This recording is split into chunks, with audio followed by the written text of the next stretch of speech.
Bukan cuma sepak bola yang punya klasmen, korupsi di Indonesia juga ada. Ya, ini dia, Liga Korupsi Indonesia, sebuah satir dari realitas suram yang kita hadapi. Kalau diibaratkan sebagai liga, korupsi Indonesia sudah layak kompetisi yang diikuti klub-klub besar dari berbagai instansi dan lapisan masyarakat. Dalam tabel klasmen yang ramai di media sosial ini, publik mengadu kasus-kasus rasuah dengan kerugian negara paling besar di Indonesia. Sayangnya, bukan laga yang memperebutkan trofi atau medali emas, tapi kompetisi yang mempertaruhkan masa depan bangsa dengan ujung gelap.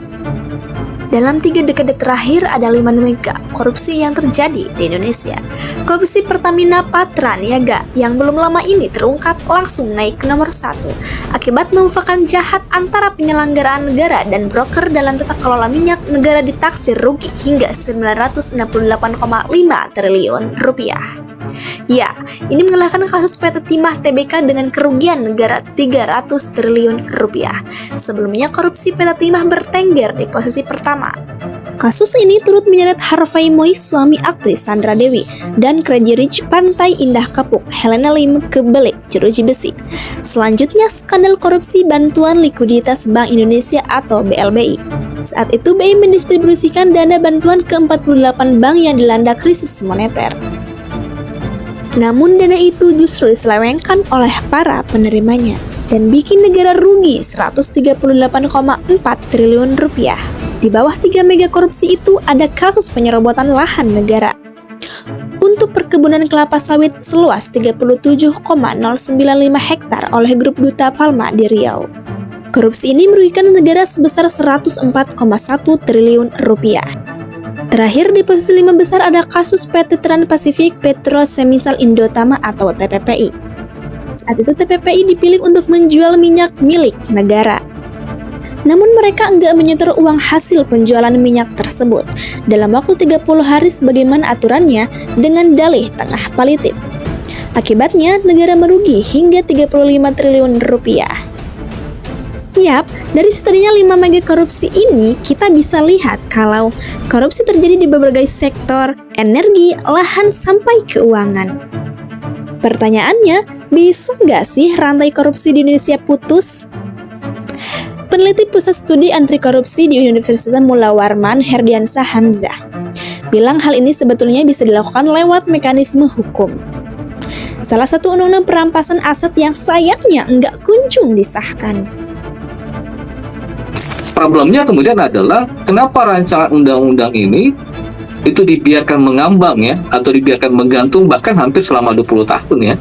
Ya, kita bisa tebak dalam kacamata politik hukum kenapa kemudian rancangan undang-undang ini digantung hampir selama 20 tahun.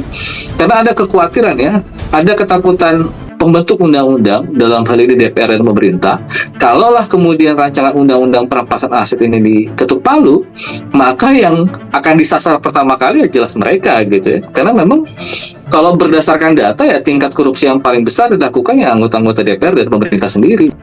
Herdiansah menjelaskan RUU perampasan aset penting karena di dalamnya mengatur mekanisme non-confiscation based, yakni mekanisme perampasan aset tanpa proses putusan peradilan terlebih dahulu.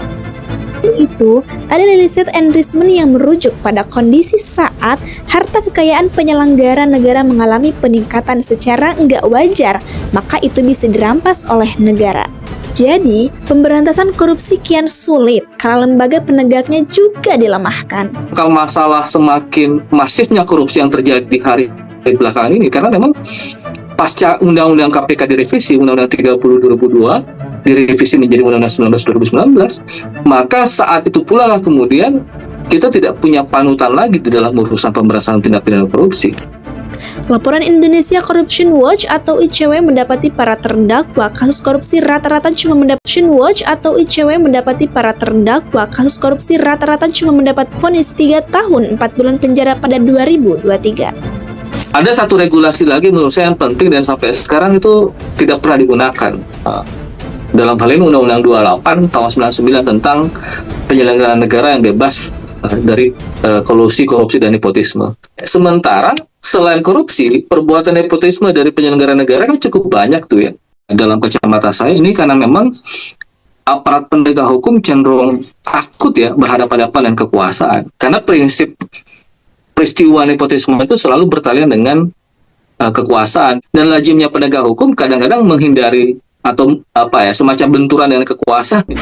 Harapannya, semoga warga negara Indonesia dapat menjadi lebih baik dengan cara meningkatkan kesadaran masyarakat, meningkatkan transparansi dan akuntabilitas, meningkatkan pengawasan dan pengadilan, dan meningkatkan hukuman terhadap koruptor, serta membangun sistem yang lebih baik.